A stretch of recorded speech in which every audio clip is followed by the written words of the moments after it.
I'm curious what has surprised you about the most recent iteration of the Epstein scandal, and if you have any speculation around where it heads and what it means for both parties and Trump.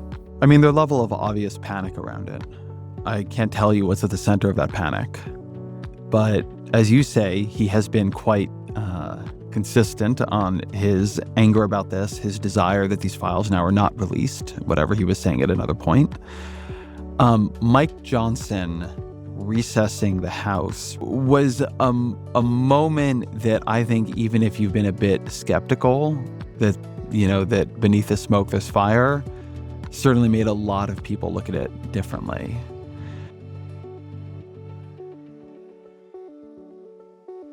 Ezra, where does this podcast find you? I'm at the Times. I am in New York. I am getting ready to go to Berlin. Berlin? What's in Berlin? My closest friend from childhood lives in Nairobi. So for his 40th birthday, a bunch of his friends who live in different places are gathering in Berlin for a couple days. Wait, closest friend, 40th? Are you that young? I am 41. Oh, God, I hate you. You're 41? Jesus Christ. I feel so insignificant. Oh, my God. You're this successful at 41? I don't know about insignificance, Scott. Oh, my God. Were you like one of those kids who was getting journalism awards when you were like 9 or something? No, I never wanted to do journalism. I got into it accidentally. Wow. What did you do right out of college? I was a blogger. So I did journalism out of college, but because I got into blogging early. Yeah. I was one of those nerds who blogged in 2003. Oh, anyways, that's very impressive, young man. Okay, so let's bust right into it. You recently debated whether Trump is leading America into a new golden age. In your closing remarks, you said something that kind of stuck with me, and that is you asked, are we even in a decent age? What did you mean by that? So this debate, which is put on by the Monk Debates, was between me and Ben Rhodes of the Pod Save the World, and then Kevin Roberts, who is best known as the architect of Project 2025, and Kellyanne Conway. And one of my worries going into the debate was, so the way they score these debates at Monk is that everybody is polled on whether or not they agree with the thesis walking in the door. Yeah. And who's going to agree that America's entering a new golden age in Canada, right? You're not going to find a huge amount of assent for that in the audience. So one of the things I was saying at the end was that I thought it was too easy to argue that we're not entering a new golden age, that where we were was much further down Maslow's hierarchy of political or societal needs, which is that we have entered a deeply indecent age in which the both reality and aesthetic of cruelty has become prized and projected from the very top. And you look at the White House Twitter account putting out, Studio Ghibli memes of immigrants crying while they're being deported. There is a kind of delight in sadism that is so that far before I think we need to debate, are we, when's the next golden age going to be? We're going to have to pull ourselves out of glorifying indecency. So, well, I'll put forward, I think that especially affects the right, where they've conflated masculinity with coarseness and cruelty. And, when what's going on is going on, I think you also have to acknowledge that the left, I love that, I forget what his name is, that German theologian or actor who said, America's coming to grips with the fact that a third of America would kill the other third while a third watched. And I think you got to acknowledge that with everything that's going on, there's some moderates and Democrats that are complicit, comfortable with this type of, USAID being cut off. Do you think that leadership has been conflated with a certain level of cruelty? So I think the first thing you said, that there is a version of masculinity that has been conflated with cruelty. I remember when Elon Musk and Donald Trump were accusing each other of everything under the sun, as the influencers on the right reacted like kids watching their parents about to get divorced. There was a little burst of trying to justify Musk saying Trump was in the Epstein files, which maybe he was, by saying, "Oh, you guys just aren't used to watching alphas fight it out. You don't know what it's like to be around alpha males." Right. And I think of this as sort of the flip side. The left is complicit and has its own problems. I don't know that it's complicit in this, but what it did do, which I think helped create this in certain ways, is there was so little room for a decent masculinity on the left, right? So much of masculinity was termed toxic that it created a lot of space for a fairly sadistic image of masculinity to rise, right? In a weird way, in a weird way, justifying the prophecy of toxic masculinity, but the Andrew Tates and so on of the world. And, I know there's something that you focus on a lot, but in the absence of a more self-confident, grounded, mature masculinity that is able to present itself and is proud of itself for being such, you leave the door open to some very, very insecure, braggy, and sort of, I think, pathetic renditions of it. One of the things I always think about in the MAGA world is, look, Trump is Trump. Say what you will about him. The guy is very grounded in who he himself is. He's been this guy for a long time.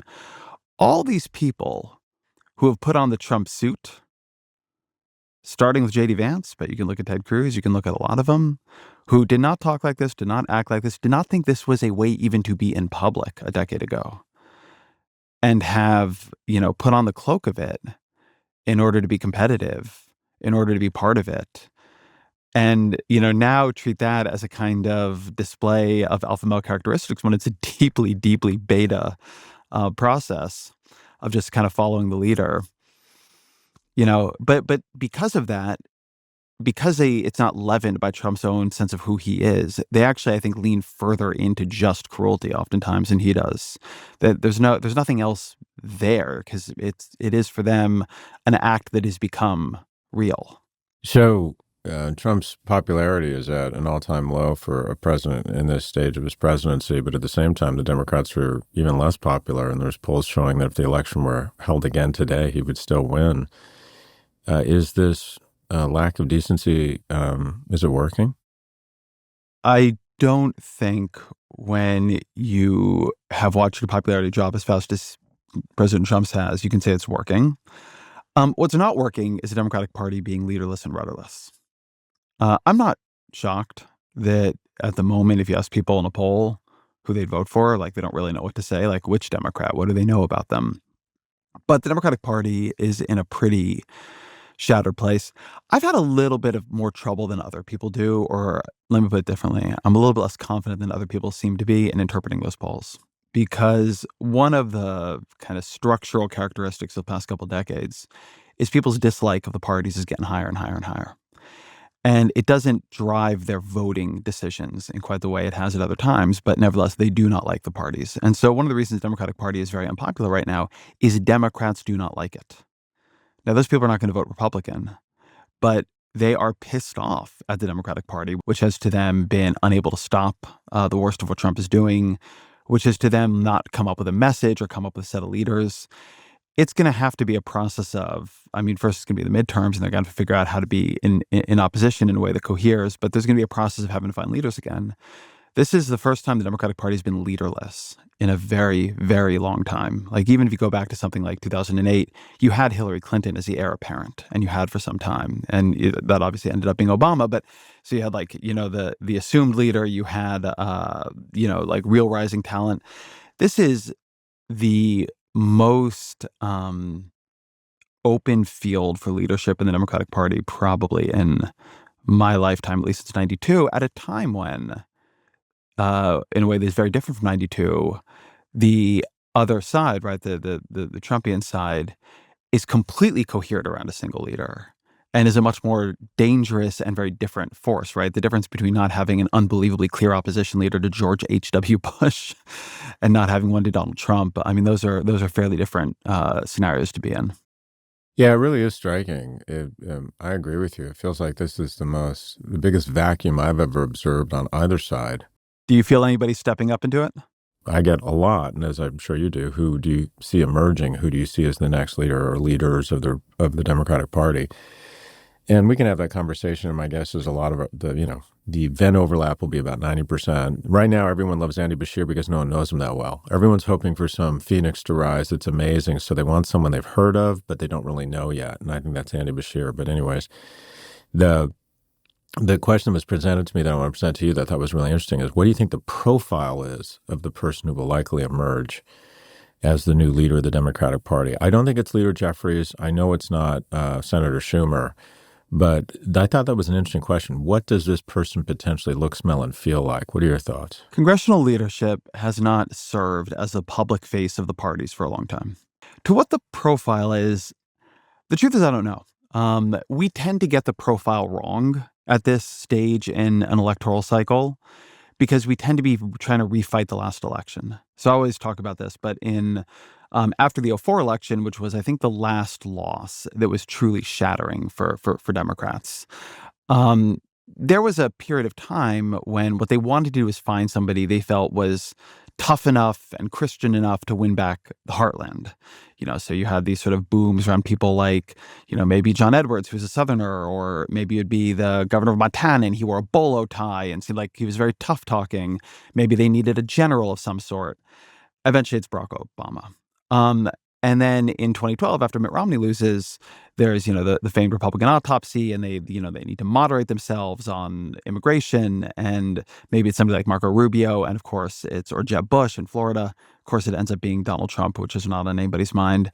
The person who will fit the next moment is not the person who will fit the particular set of problems Democrats faced in the last election. So I think you have to be looking for somebody who seems organic to whatever is coming. I don't think we've seen that person yet. I'm not saying that when we do see it, we won't know that they won't have been known by now. But I don't think anybody has emerged as so right for where we are going with such a command of what seems to be where the country wants to be in a couple of years that I would put them, or their profile strongly at the front. Yeah, and to be fair to the field out there, at this point we hadn't heard of Clinton or Obama, right? It's still pretty early. I mean, we knew by this point in '05, the assumption was Hillary Clinton was going to run, but the assumption was Barack Obama would not run yet. I mean, it seemed crazy. He had just been elected. Well, just to date myself, I had a Paul Tsongas sign in my window in graduate school. There you go. Remember him? And I got excited about Gary Hart in 2004. There you go. Yeah, there you go. I'll put forward a thesis and you push back or validate it. When I was asked that question, I said, I know who's not going to be, and that is nobody under 5'10". I think the Democrats are not going to take a chance a third time on nominating a woman, despite the fact that some of the stronger candidates are female. And two, it's not going to be anyone under the height of 5'10", which is an uncomfortable thing to say out loud. I think America's highly lookist and highly sexist. That what I was comfortable saying was I thought it was an 80 or 90% chance it was going to be a straight white male over the height of 6 foot, because Democrats would be looking to basically just have no excuses this time. Your thoughts? I don't really buy it. It might be true, just in the sense that plenty of politicians who are going to be, significant figures in 2028 are, white men over 5'10". I would not count, say, Pete Buttigieg out. If you were asking me who's well positioned, he's very well positioned and he's very politically talented, and political talent counts for a lot. And I believe he's under 5'10". I guess I could be wrong about that, but I think that's right. So again, it's often candidates who almost look like everything you would not want from the moment of the last election who end up dominating in the next election. Barack Obama wins after this election. It's all about flag pins and national security. And here we have this like neophyte, guy with the middle name Hussein and funny ears from, Chicago. Yep. Donald Trump, at the time when Republicans need to moderate on immigration, is coming down saying Mexico is sending us their murderers and their rapists. I'm very careful with any predictions that draw a straight line from how the party is feeling, how it is conceptualized its loss now to the next. The version of that I would do is the next leader of the Democratic Party will be somebody who is an absolute apex communicator. I think the thing that happened with Biden, and a sort of different way with Harris, is the party and in a different way with Hillary Clinton too. The party went to these figures who were coalitionally unifying for it, but who were never strong communicators. Or at least Biden, by the time he was running for president, was not a strong communicator in 2020 and definitely in 2024. And if the party has come, I think, to any view about itself, it's that it is losing the battle for attention. So if you cannot be a politician who conceptually, whether or not you actually get invited, can go on Flagrant, can go on Theo Vaughn, can go on Pivot, can go on these places where you have to speak extemporaneously. Go on Hannity. Go on Hannity, right?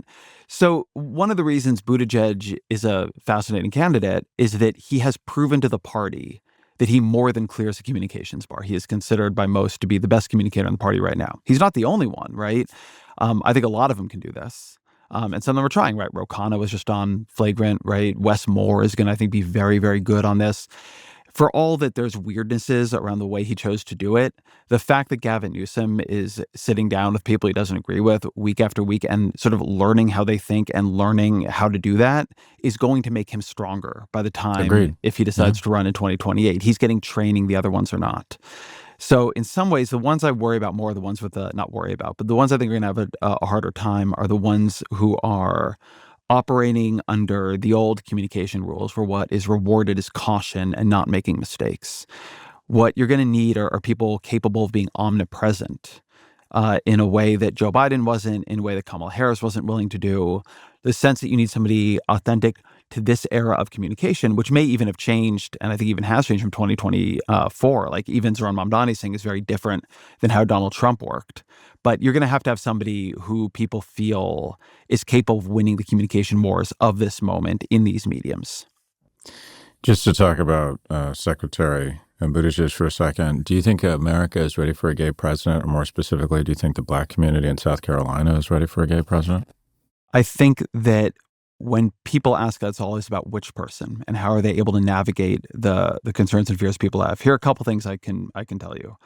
When people were doing polling in the period when Joe Biden when it seemed like he might step down, and it wasn't yet a complete fait accompli, it would just move to Harris, Buttigieg was, in some of the polls I saw, the best polling Democrat anybody could find.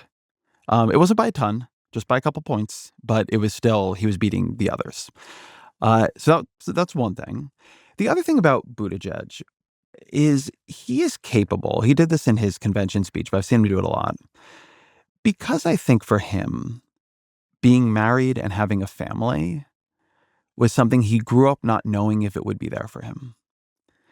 He is able to do something that some politicians, particularly when they're sort of firsts in a way, can sometimes do, which is that he is able to speak of family and speak of an almost traditional approach to values, to masculinity, to fatherhood, to parenthood, to fidelity, in a way that is novel, in a way that re-imbues it with a kind of wonder and almost holiness. He is much better at talking about family than virtually any other politician on the field right now. So I think when you say something like, is X and Y group ready for a Z president? Well, it's like, what are the stereotypes of Z for them, right? What have they been taught to fear? And that's the set of questions that person is going to have to overcome, always has been. And I think in this case, there's always been something about this question of family and traditionalism, and are we breaking something? This was always a fight about gay marriage for years and years and years before it became the law of the land. And Buttigieg is somebody who I think, because of how ferocious his commitment to the life he has built, a little bit beyond his own expectations is, he is very, very, very skilled at talking about that in a way that is fairly beautiful and affecting. So I don't know if America's ready for a gay president. Is it ready for Pete Buttigieg? I think that's going to be a different question. We'll be right back. So you recently wrote a piece in the New York Times titled "Why American Jews No Longer Understand One Another." In it, and I thought, by the way, it really resonated with me. In it, you write that the consensus held was that the consensus that held American Jews together for generations has cracked, and that what is good for Israel is good for the Jews no longer holds. What do you think ultimately, say more about that, and what do you think ultimately broke that consensus? So the piece for me was motivated in this moment by seeing the fights in so many families I knew about Mamdani, where you would have young Jews in New York who were voting for him, who really liked him, older Jews, and I'm stereotyping a little bit, but this is mostly what I saw, Horrified. who were Yeah. horrified, who saw him as an Yeah. anti-Semite, and I've been, as I've been covering, you know, Israel and Gaza and also the politics of it here for, a couple of years now, feeling this fissure widening. And there's a lot of dimensions to it. The thing I say in that piece is that the consensus that held American Jewry together for a very long time was fundamentally about Zionism. It was that Israel's good for the Jews, and we need to be, even in America, committed to it. That opposition to Israel, particularly opposition to Israel as a Jewish state, is anti-Semitic. That Israel is seeking a two-state solution and will probably either find one soon, or if it doesn't, it is not their fault.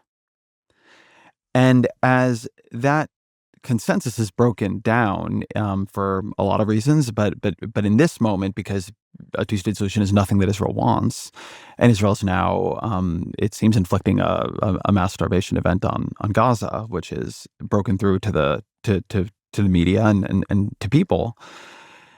This question of what does it mean to what is the relationship American Jews should have with Israel, and through that with each other, has really polarized. So you've had a fair amount of the community polarize around Israel, right? We need to defend Israel. They're living in a neighborhood where everybody wants to kill them, and Hamas could release the hostages if Hamas wanted to. So anything that happens on this is on their shoulders. And then another set that is moving away from it, that wants no part of what this is, not just no part of this war, but no part of government after government that is incredibly right-wing, that is building settlements in the West Bank at an expanding pace.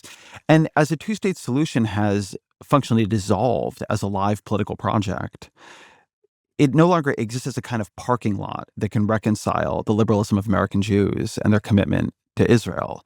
If Israel simply intends to rule over 7 million Palestinians who will not have rights, Palestinian Israelis or Arab Israelis have some rights, but it's not like what Jewish Israelis have. And then in West Bank and Gaza, it's a horror show.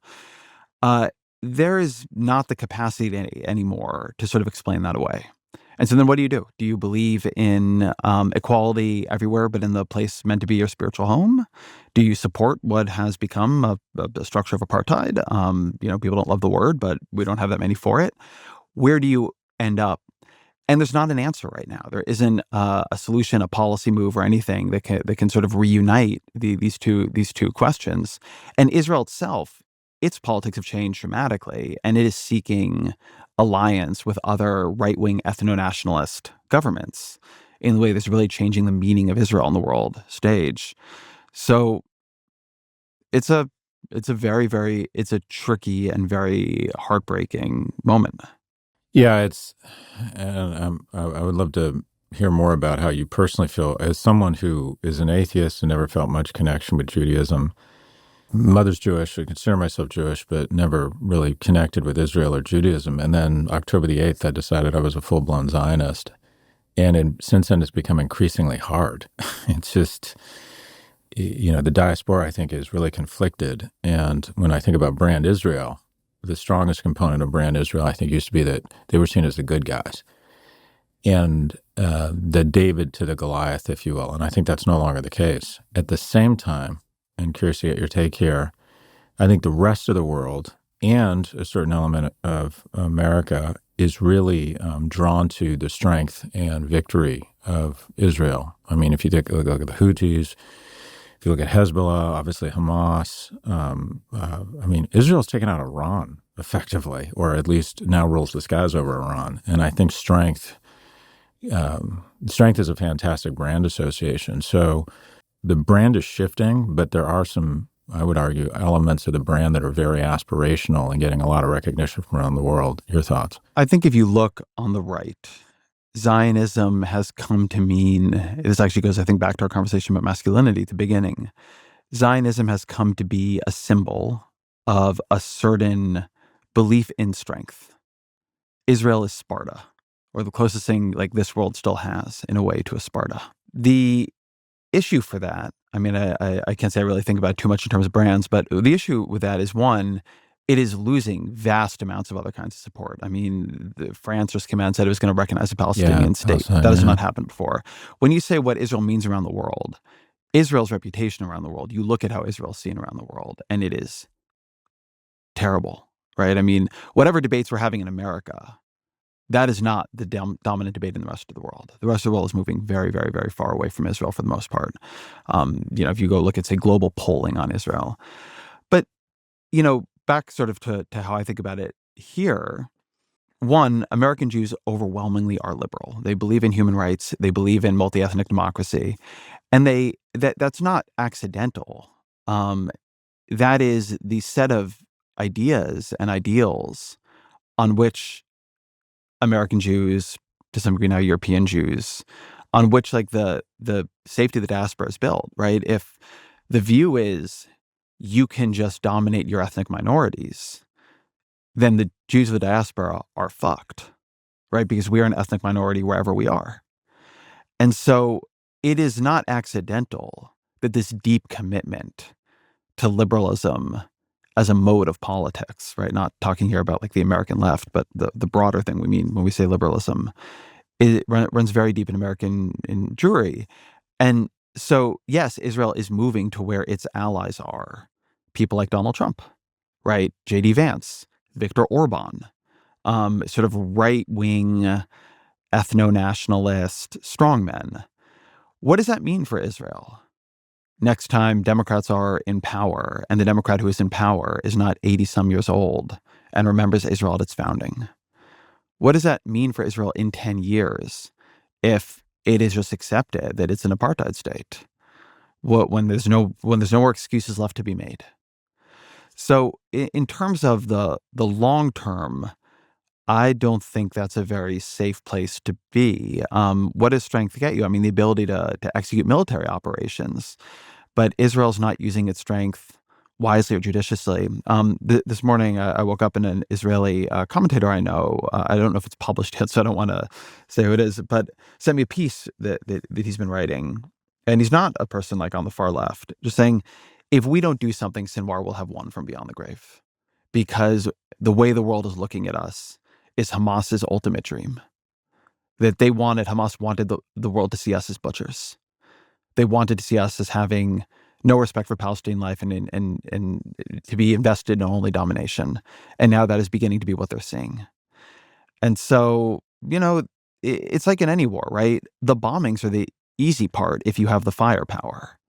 It's always been easier to take out. I mean, Israel's done amazing military operations, functioned for its entire history, right? It's knocked out nuclear reactors before. Although it needed us in this case to help with that. And we don't really know how much was done. Like, for all we know, in a year, Iran is going to pop up with a nuclear weapon, right? They're just going to do a sprint in the background. So I don't know that we know how these stories have ended. But, as with Iraq, as with Afghanistan, as with so many of these, the invasion, the bombing, the shock and awe, if you have the military technology, is often the easy part. It's what do you do when you're ruling over those ruins? And it is very telling that almost 2 years now after October 7th, Israel still has never put forward a day after plan in Gaza, right? It doesn't have a vision of how it should be governed because it doesn't know. Could a lot of these problems with the brand perception or the perception,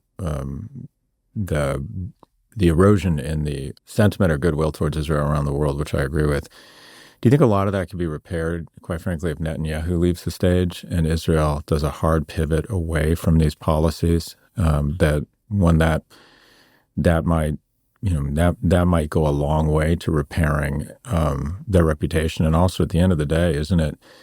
I mean, what the world thinks of them is very important, but what the kingdom thinks of them and their neighbors believing that they have kind of exhausted their ability to invade or eliminate Israel, that obviously hasn't worked. I mean, at the end of the day, could Israel argue this has been worth it? I don't know. I mean, you'd have to ask Israel if they think it's been worth it. And I think obviously, at least its government currently does. Not obviously worth the deaths of October 7th, but the cost of their military operations. I guess maybe the place I'd probably part, I don't think what Israel has is a brand problem. I think what they have is a reality problem. I mean, they are currently committing war crimes. There is just no other way to describe. They have choked off food to Palestinians in Gaza, a people under occupation from them. No matter what the insurgent or terrorist group that you're dealing with wants or doesn't want or will agree to or will not agree to. Under the rules of war, you cannot do that. You cannot hold the entire civilian population responsible. The idea that Hamas was stealing the aid has now been looked into and is proven false at any systemic level. In the West Bank, they're building settlements at a torrid rate. There's a lot more violence against West Bank Palestinians from the treetop or the hilltop youth. So, yes, I mean, it is the case that Israel could emerge as a kind of brutal ethno-state. I mean, or maybe is a brutal ethno-state that just rules over this and nobody can really do anything about it. In the long run, I don't think that's stable in the world we live in. But I don't want to tell you that, you cannot have brutal states in modernity. You certainly can. I just think that's a bad thing. I think that it's going to be a bad thing for Jews worldwide. I think it's going to be a bad thing for what it means to be Jewish. I think it's obviously going to be horror for the Palestinians. I mean, my problem with this is not really so much Israel's brand. I think we often filter a lot of American conversations when we're among people who are sort of like committed to the long-term health of Israel and the Jews through the question of, is it good for Israel and the Jews? But even some world where you can say for Israel's interests as a state, ongoing domination in an apartheid-like structure is good for the way they have defined their interests. I still think it's bad, right? That violates my values as a human being and like as a political thinker. And so in the long run, it will lose support for that. But I'm not, you could certainly make an argument that it'll pick up other support, maybe it'll become very close with Russia, right? There's always ways to sort of rejigger your alliances alongside your values. But, it comes with a kind of deep cost as well. And the term war crimes obviously is a serious term. Do you think America is guilty of similar war crimes across almost every war it's engaged in since World War II? America has been guilty of some war crimes. Mass starvation of civilian populations is usually not one of them. There's a grid. I don't know if you've read the New York Magazine cover story on this. It'd be worth having her on. Like, this has been the people I know who do this work. They think this has moved out of just normal war. We're gonna need a bigger boat. So we're gonna move on to local New York politics. Mamdani, your turn.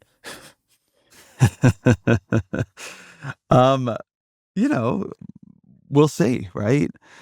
The guy ran an amazing campaign. Yeah, agreed. He has often say that there are two kinds of politicians, the kind that communicate about policy and the kind that communicate through policy. And Mamdani is the kind that communicates through policy, right? Every one of his policies, freeze the rent, free buses, free daycare, government-owned grocery stores, they say something about him, right? They're about his values, about how he views society, right? They're mimetic.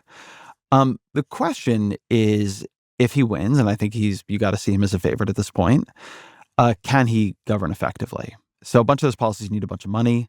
He does not have any control over taxes. He would have to go to Albany and Governor Kathy Hochul, who has said she will not raise taxes. So he, under virtually any scenario we can see, is not going to have the money to do the things he wants to do. Some of them, free buses actually would not be that expensive. You could probably, get that from somewhere else in the New York City, budget. But in terms of big things, it's very unlikely he'll be able to pull together the money for that. I also think that if he wins, Donald Trump is going to see him as a kind of soft target and go to war with Mamdani. And that will include taking a lot of money or trying to take a lot of money, the federal government the flows from the federal government into New York City away from it. So that could be a sort of crisis that, there's real questions about how he'll be able to respond to it. Then there's the freeze of the rent dynamic, which, for a year or two, and I get why that policy is popular. If you're living in, some in rent controlled or stabilized housing, or housing that is meant to be affordable, and the rent is going up by 10 or 12%, that's terrible for you. If you do an extended rent freeze, you're going to reduce the incentive by a lot to repair those buildings and to build new ones. Right? There's no way of getting around that. So you need to be really opening the floodgates some other way on construction. And when I look at Mamdani's proposals, when I've, talked to him and heard him talk about this, I think a lot of his head is in the right place. I'm not sure he's willing to disappoint the people he would need to disappoint or wield enough power to really unleash a building boom at an affordable cost for him. Really, most of his plans have focused on public housing, which is great. But New York City has not built public housing at that level in a very, very long time. And whether or not it still can, is a little bit unknown, and whether it can, under the kind of laws that it currently has and regulations and deals it has made, it probably can't if you don't change those. Will Mamdani be willing to disappoint his friends and pick the fights to change those? I don't know. So he's somebody who has an incredible amount of talent. I think it'll matter a lot who we see him surrounding himself with. Who does he listen to? Who would his police chief be? What would his relationship with the police be like? Who will be, helping him run all of this, right? Will Brad Lander be his first deputy mayor? That would be, I think, one world, and I think that would be an encouraging sign. But I think there is still a lot that is unknown. The transition from being a movement leader, which is what Mamdani is in a campaign context, to being an executive is a very big transition, as you know better than me. And the question of, can he sort of wield executive power and, tack when policies aren't working out, or come up with alternatives when he doesn't have the money, or kind of browbeat people, or make allies you wouldn't expect him to make, and listen to people you wouldn't expect him to listen to. All that remains to be seen. Strikes me that it's a no-brainer if he just has lunch very publicly with Michael Bloomberg once a week up until the election, that if he just pivots to sort of the old guard or softens his image a little bit, kind of sands out the rough edges, that he's a lock, I would think. And I think a lot of people feel a little bit conflicted, that say, okay, I don't love his policies. Some of the things he's said in the past are somewhat troubling. But at the same time, I think it's difficult not to be inspired, right? My understanding is 4,000 young Democrats or people under the age of 40 filled out paperwork to run for office after he won, which is a good thing. And what also struck me, and I'm curious to get your thoughts, was how similar it was to the Trump campaign, a focus on affordability and weaponizing these new mediums. Regardless of what you think of his politics, doesn't it potentially, Mamdani's victory potentially sort of illuminate a path for Democrats moving forward in terms of how they should be acquitting themselves or prosecuting a campaign? I'm not sure. There are a lot of lessons from Mamdani, obviously, but I think one of it is find incredible political talents that are well matched to the places they're running. So look, I mean, the guy wins by, I forget the exact margin in the primary now, but you're talking about a win that I think was in the a little bit over 10 points range in a New York City primary. Or right 10% around of the total vote voted for him. Is that what you're saying? No. 10, his margin over Cuomo was, I think, around, 10, 12, 14 points, something like that. That's great, right? That's a very impressive victory. Cuomo came in with a lot more money than he had. First, he hasn't won the general yet. I think he will, but let's not totally get ahead of ourselves. And Cuomo was a very, very, very weak and obviously scandal-ridden candidate who ran a terrible campaign. So the question is, can you run like Mamdani trying to win a Senate seat in Kansas City or Wisconsin? Can you win the governorship in Wisconsin that way, right? There are these elections that are going to have to be fit to the place where the person is running. I think the thing you see in some of these figures who are overperforming, Mamdani or, in a very different way, Ruben Gallego in Arizona. I've been impressed with what I'm seeing from John Ossoff in this reelection campaign he's running in Georgia. Is what you need is not like the one recipe. You need candidates who are compelling on their own. And one reason they are compelling on their own is that they know who they are and they're willing to stand up for it. And sometimes that is to the left of where, much of the electorate is comfortable with them being. And sometimes it's like a little bit to the right. But there is something about being willing to unleash the energy of some conflict around yourself, right? Not being so careful and cautious and poll-tested and mealy-mouthed that everybody feels when they hear you talk. Like the first thing happening in your mind is a filter that is catching anything you might say that anyone might not like first. People really sense when they're not quite talking to you. And when you talk to Mamdani or you hear him talking, you're talking to him. When you talk to Gallego or you hear him talking, you're talking to him. Or that's true for Angie Craig, right? That's true for Elise Slotkin. There are a lot of really good candidates, but one thing that those candidates tend to have is an authenticity. And you watch them, you're like, yeah, I would keep listening to this person.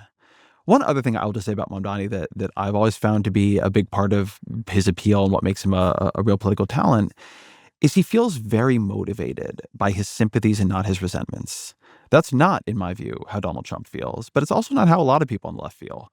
Oftentimes, people in politics, they feel more motivated by who they hate than who they're in this for. And Mamdani, who took a lot of flack, right? Who got a lot of unfair attacks.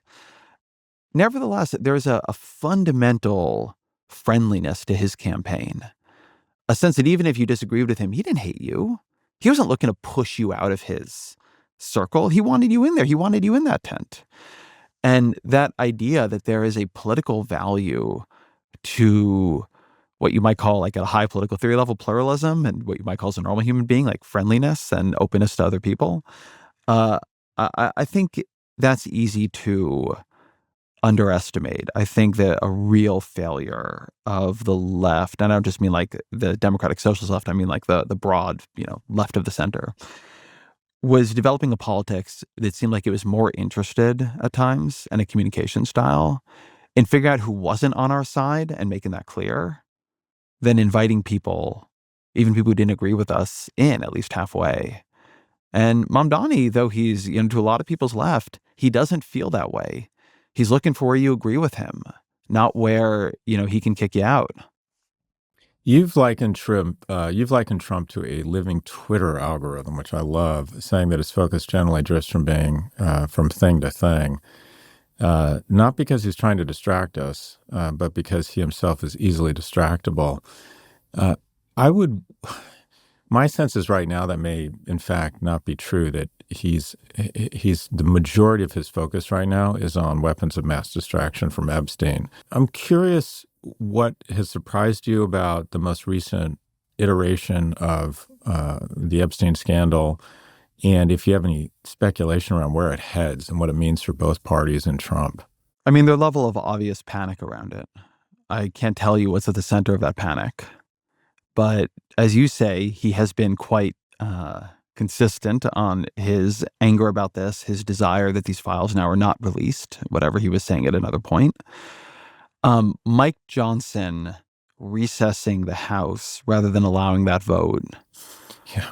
Epstein is now closing. Epstein has closed the government. I mean, it was a moment that I think even if you've been a bit skeptical that, that beneath the smoke there's fire, certainly made a lot of people look at it differently. Where it goes from here, I don't know. It doesn't feel to me like it's going away. I feel I've said on Pivot, the fix is in. That all of a sudden they've decided they want to speak to Ghislaine Maxwell after she's been there for several years. That it has been communicated to her that she will get a pardon if in fact her comments come across as exonerating the president. To me, this feels just plain as day. Your thoughts? I think the fact that so many people believe that is going to make that move a little bit hard to run. Now, look, like my view is not that Epstein is going to bring down Donald Trump. And, the Wall Street Journal reports that he is somewhere in those files, maybe multiple times. Where he is in them, I don't know. It could just be notes of them being at parties together. It's one of these things that I wonder how much what's in there would confirm what we know, which is that they were good friends and he knew about Epstein, right? Trump is the first person, to my knowledge, on record in this New York Magazine story from, what was it, 2006, saying publicly, Jeffrey Epstein likes young women. Right. He says, a lot of people say Epstein likes beautiful women almost as much as I do, and he likes them young. Trump knew. Whatever else you want to say about it, Trump knew. So, and we know Trump knew, but sometimes there's something more sticky about finding it in the official files than, reading into, a quote from 20 years ago. So, yeah, maybe they try to trot out Ghislaine, and maybe she does give testimony that seems exonerating. And in a world where it seems like she got something for that, or people suspect she did, I'm not sure how persuasive that will be. I think there's still going to be a lot of calls to release these. Then at some point, Democrats, if they take the House in 2026 and then, have it in 2027, I think you should expect that to be passing a bunch. And if Republicans have the Senate, now you have like the Senate and the House fighting over this legislation.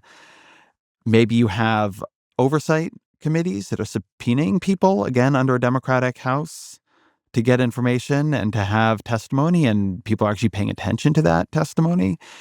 It's one of the first places where I think Democrats have seen real weakness with Trump. And so I don't expect that it is simply going to dissolve. But nor do I think that one should expect that it's going to, become what liberals once hoped, the Mueller report would become, and something will happen, and that's the end of the Trump administration.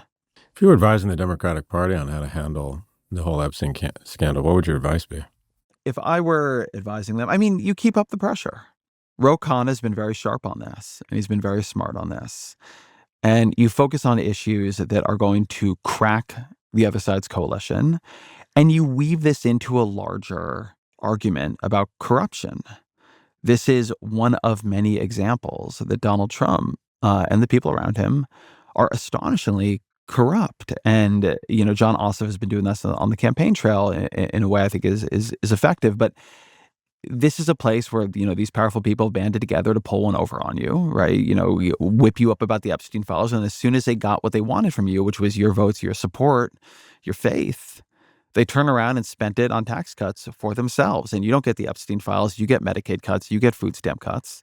Meanwhile, Trump is taking Qatari jets, and he's taking, making billions of dollars on crypto meme coins. And he is over and over and over and over again screwing people over to line his own pocket and that of his friends.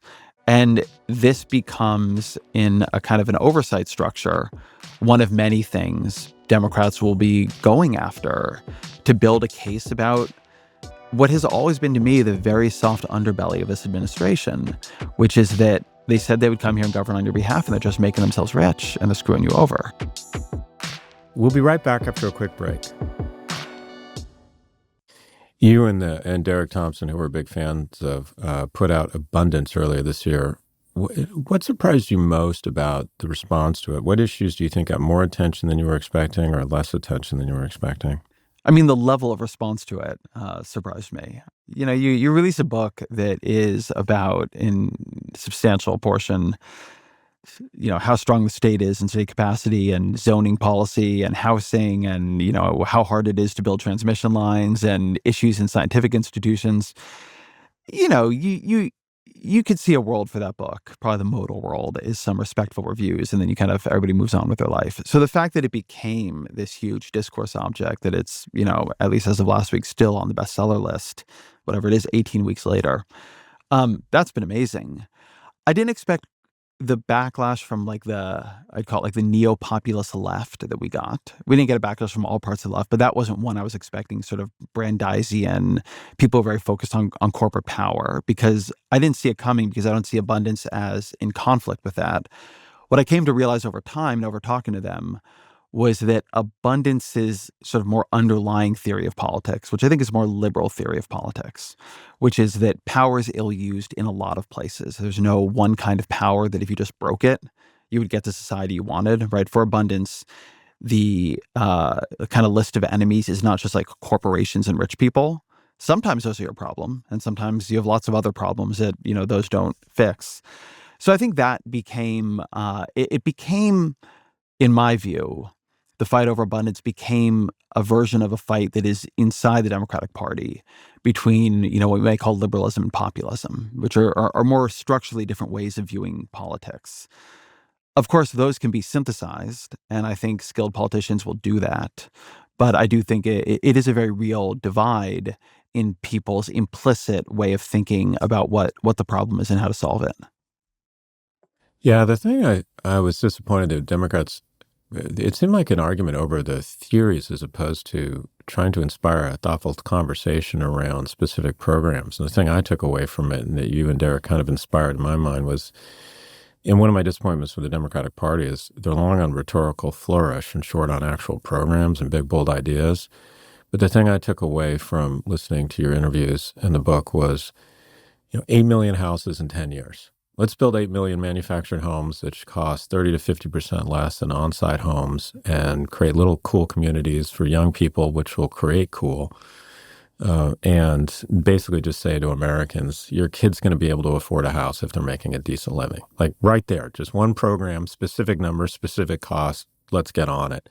And we seems like diverted into this existential argument over what abundance means and the externalities of it. So Was your intent to foment a conversation around some sort of federally backed or tax credit, private sector unleashed inspired housing program? I mean, I think that'll come as people are coming up with their 2028 plans and trying to think about how, what abundance means to them and how they instantiate in policy. I think you're going to see a lot of versions of that. I mean, hell, Ezra Mamdani was talking about abundance on the campaign trail.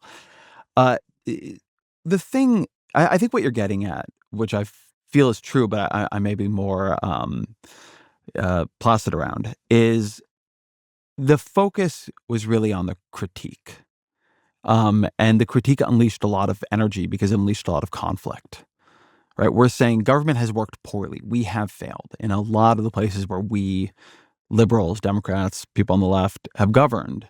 We have not made life affordable for people. We have not delivered, big mass infrastructure projects. People have lost faith in the government for a lot of reasons, but this is one of them, and they're not wrong to do so, right? If California comes back to you and says, we'd like to try building high-speed rail again, I think you should say, well, what did you learn? Because right now you're failing. I do think that there could be, and hopefully will be, more conversation about what does abundance actually look like? As you were saying, maybe it's 8 million homes in 10 years. I think we could do a lot more on defining and really pushing for clean energy abundance, right? Having a lot more energy, having energy that is on the path to truly being too cheap to meter. That would be an incredible, genuine step forward in human wealth. There's so much around innovation and healthcare supply and what people have access to. For an extended period of time, the question of GLP-1s is going to become a very, very, very important political question because right now, Medicaid and Medicare do not cover them as anti-obesity drugs. If they did at current prices, it would probably bankrupt the system. So this question of how do you create abundance of, new technologies and new medications and, there is a lot there. So there is a critique of how government works and in some ways of how the sort of Democratic Party has governed, which has been the focus because people are fighting over that. I do think being a party that can offer people a vision that they can actually feel of what a more abundant America would look like, what it would look like if not just you, but your children could afford a home in the place they actually wanted to live, what it would look like if we really were world leaders in next generation energy, what it would look like if we really did have a lot more great public infrastructure and then proved ourselves, ruthless enough to change government, to slaughter our own sacred cows to get there. I think that's very compelling. But yes, that part, that kind of visioning, I think has been, even though we start the book with it, has been less a part of the conversation than I would like to see. I just want to I'd love to do a lightning round around just specific policy ideas and get your quick response to it. Lower Medicaid eligibility by 2 years every year for 10 years brings it down to 40 or 45, which effectively is socialized medicine because I think 70 to 90% of all healthcare costs are people over the age of 40. But basically, a slow but steady march towards socialized medicine. I've always been pro lowering the Medicare age by a lot and also doing something like Medicare for kids. So there's been a theory for a long time that you can basically do a Medicare-like program for kids, or pretty cheap in general, called up to 18, and bring Medicare eligibility down to 45. Now, it's worth saying that eligibility is different. You have to decide, are you going to subsidize them at the same rate you subsidize people over 65, right? There's all kinds of questions. Probably nobody gives a shit about this anymore. In the Affordable Care Act, there was almost, when the public option is getting killed, a compromise to do Medicare eligibility at 55, and Joe Lieberman personally killed it, which I've never forgiven him for, the late Joe Lieberman. But I have always been a big fan of increasing the age ranges that Medicare can cover and building a very clear healthcare system for kids built on public insurance. Alternative minimum tax of 50% for anyone making over, say, $3 million, elimination of the exemption for estate tax. One of my views about 2028 is that the tax code is now too broken, and Democrats should figure out. Smart Democrats will figure out an actual simple tax reform that you got to throw out the code and start over. Agreed. And doing something much flatter, but highly progressive, right? And much simpler. That has much simpler rules and not a billion different carve-outs and, all of the lobbyist poked holes that we have here. So, something very heavily built around a value-added tax, I think, would make sense. You can do progressive consumption taxes, right? There's a lot of ways to do it. Your version is another one of that, sort of more oriented towards richer people. But I think a flat but highly progressive, and flat, I should say broad but highly progressive tax code is the way to go. So just as we wrap up here, and we do appreciate how generous you've been with your time, I'm just curious with the kind of, I remember Thomas Friedman at Davos 25 years ago talking about the emergence of this supranational, the basically nation states as individuals. And I thought that was actually quite, if you look back, quite prescient. But I also think the same thing has happened. There's a certain number of people in media who have developed, whose work is so outstanding and that it breaks through. But in addition, they're able to sort of weaponize different mediums and kind of become bigger than the platform itself. And I think you're one of those people. I'm curious what your strategy is. And please don't tell me you don't have a strategy. You just want to do great work. Well, you can say it, but I won't believe you. But what is your strategy around these different mediums? Where are you allocating more of your precious human capital around different technologies, different platforms, and where are you spending less time? When you think about yourself as a content producer, and a lot of it is the medium is the message, which mediums are you over and under investing in? Well, one thing that I think is a little different about how I approach this than other people is that I tend to be fairly all or nothing.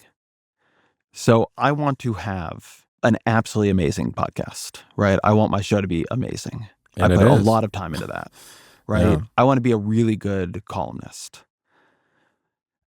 I put a lot of work into those two things. Yeah, you do the work. And then I don't Yeah. do social media. So I'm not really on Instagram. I'm not on X. I'm not on Blue Sky. The podcast is on YouTube, which I think is important, but I think of that as one project. I'm not myself on TikTok. We put my stuff on TikTok and it actually does really well there, but that's part of the kind of podcast in my view. I just, and I wrote a book, but I don't write tons of books, right? It's my second book and I've been doing this for more than 20 years. It's my second book.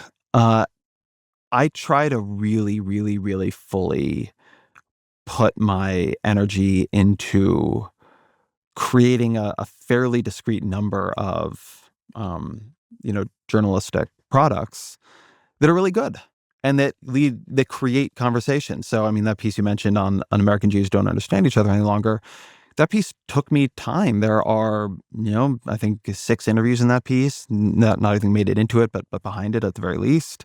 It took me weeks to do. I held it beyond when it was supposed to initially run. We then did a version in audio where we actually wove more of the interviews into it. I wanted that to be something that would create conversation, and it really has. And so I think one of my, and this might also be, I have advantages and, a big platform, so I have the privilege of being able to do this, but I try to be more engaged in like the role of starting conversations than kind of jumping into them. And that's because I find that if I'm jumping into a lot of conversations, I find it very, very distracting.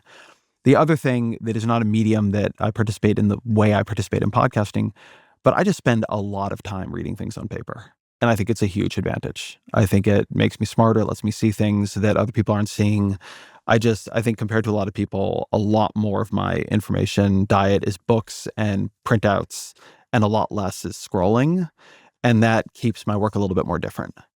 And just in terms of, we have a lot of young people listen to the podcast, a lot of young men, actually. I think we're 70 or 80% young men. People are going to look at you and think, wow, 41, I want to be Ezra Klein, right? You have, my sense is, I know you, I don't know you, but I sort of know you. And my sense is you're doing something, you have a lot of influence, you seem to like what you do, you're making an exceptional living, you're relevant. And a lot of people probably look at you and think, I'd like to be in those shoes. I'd like to be in that seat. Can you talk about the 1 or 2 biggest influences and what young people can take away in terms of getting you to where you are now? I came up through blogging, which was a very different way to come up at a time when that was a very open space, which it isn't now. And so I started a blog when I was a freshman at UC Santa Cruz. And at University of California, I didn't know that. I didn't know I could like you more, Ezra. Well done. UCLA and Berkeley. Yeah. greatest gift from I government, got University of rejected from California. Berkeley repeatedly. I got rejected from Berkeley when I applied first, and then when I tried to transfer there. But then I went to UCLA a bit too for a year. But I think of myself primarily as a banana slug. So that, I think, allowed me to go through a back door. When I started blogging, nobody thought of that as a career, nor did I. It sounded like something that would grow on your foot. And there was an amazing community around that of like really, really excellent people who are still like amazing figures today, right? Matt Iglesias was an early inspiration for me as a blogger because he was another college kid. Andrew Sullivan was like one of the big bloggers of that era. Unfortunately, Kevin Drum passed away. I think it was last year now, but he was a real figure in that. And so I think I was able to build my own sense of how to do my work, and then got brought in repeatedly to institutions in this kind of protected space where I was doing something they wanted, right? Blogging and in different formats, and then later podcasting. And so they come in and they're sort of like almost like acqui-hire me to do this thing they didn't really know how to do yet. And that gave me a lot of freedom that not everybody else had. So Tyler Cowen, an early blogger and a big influence on me. So one, I think the blogosphere, I still in some ways think a lot of who I am is formed by that. And then, the other thing that I think has always been very important in my own work is that I'm actually a reporter. I don't think of myself primarily as a takes writer. And I think something that keeps my work pretty fresh is that it's not just my voice over and over and over again.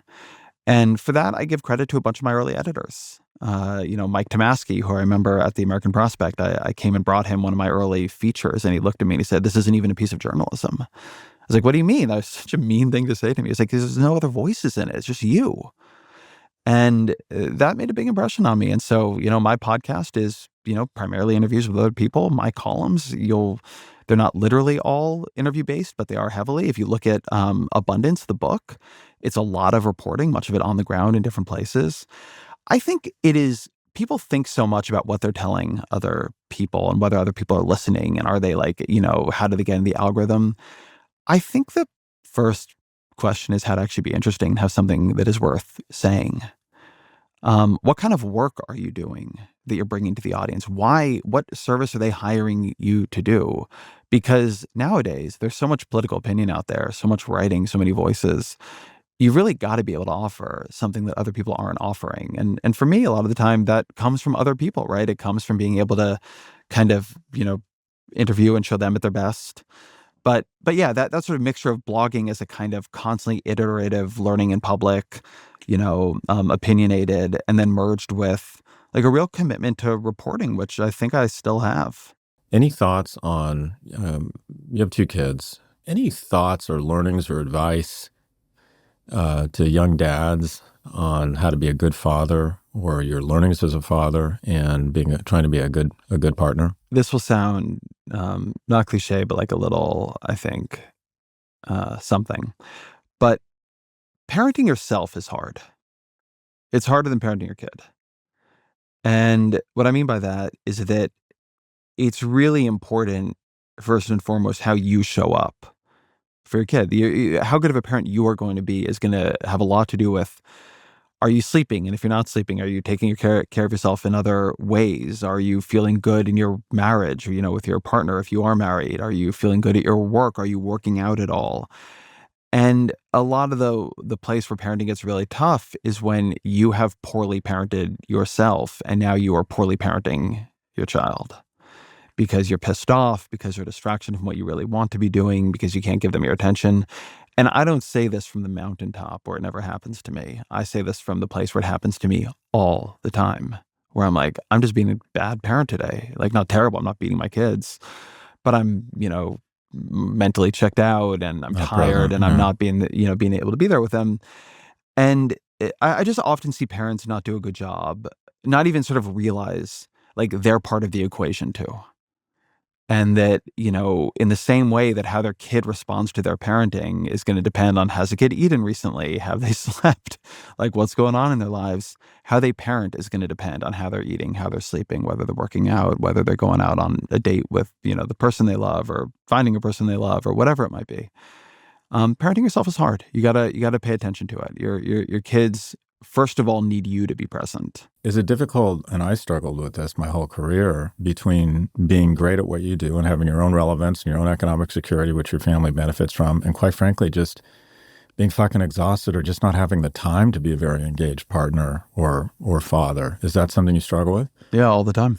I mean, one of my worst feelings is feeling like the podcast often gets the best of me, and sometimes my family gets the worst. And they get me at the end of the day when I'm tired, when I'm, worn down, when the caffeine is worn off. I feel like I spend so much time running from my own exhaustion, right? The thing that I feel the most often, that I fight the hardest, is feeling tired. And it's also just a part of my life, right? There's not some way of doing what I'm doing or the number of things I'm doing and not having to wake up earlier than my body would like to. There isn't a way to do it all. And so just accepting that you're going to be in triage all the time. And, sometimes you will flex too far in one direction and you'll have to flex back for a while. I mean, the first 6 months of this year, with abundance kind of blowing up and, asking more of me than I had quite anticipated, that was stress on my home life. That was stress on my wife. That was stress on my kids. And so at a certain point, it's July now. So I think really right about the beginning of July, I just called a full 4-month stopped any work travel. And like for 3 or 4 months, I'm just a hard no. And I'm still working, right? I'm not disengaged, but I just find sometimes I have to do that. Like I pushed really hard in that direction, but that can just attain its own momentum after that. And then you just are doing it and doing it and doing it. And everything you do spins off more, options and panels. And you should come here. And can you come talk at the policy school? And so I gave it everything I had for a while and then kind of full stop. And now I'm focusing back on, my column, my podcast, my family life, my friendships, my partnership, my health. You got to there are seasons for things. But you got to know when one season is ending and another is starting. Yeah, and we always end with the same question. You got a time machine, you go back, you're plopped in front of you, your 25-year-old self, and you have 15 seconds. What do you say to your 25-year-old self? My 25-year-old self. So I'd be in DC. It's really hard because I'm happy with how my life has turned out. There isn't a lot here that I want to change. There's not a lot I think I could have told my because advice is bullshit. It's all execution, right? We all know to a large extent what we should be doing. Isn't that the answer? Wouldn't your 25-year-old self I would have invested in Tesla. Buy Tesla? Buy Bitcoin. NVIDIA? Yeah, buy some Bitcoin. That's your thoughtful response? Yeah, that's my... I think that is. That would have changed. That would have changed a lot. You just would have said the word Bitcoin over 15 times. Yeah, I love that. All right. Look, man, there's a lot I could have told myself that I wouldn't have been able to put into practice, but that I would have. There you go. Ezra Klein is a New York Times columnist and the host of the Ezra Klein Show. Previously, he was the founder, editor-in-chief, and then editor-at-large of Vox. By the way, there's a lesson in there. I find that the most relevant people doing the best work have the shortest bios. Ezra joins us from New York. Ezra, I'm a huge fan, and this will be the third time I reference it. When you read your stuff, when you listen to your pods, when you read your books, it's just clear, and I think this is a really important lesson for young people. You can tell you just work really fucking hard, that you bring it, that you show up, you run through the tape, success is in the last 10%. You just hear it and feel that you are laboring over sentences and words and fact-checking, and very much appreciate the role model you set for professionals, just in terms of, you just, quite frankly, my brother, you just bring it. Really appreciate you and your work. Thanks, Scott. It's incredibly kind of you to say.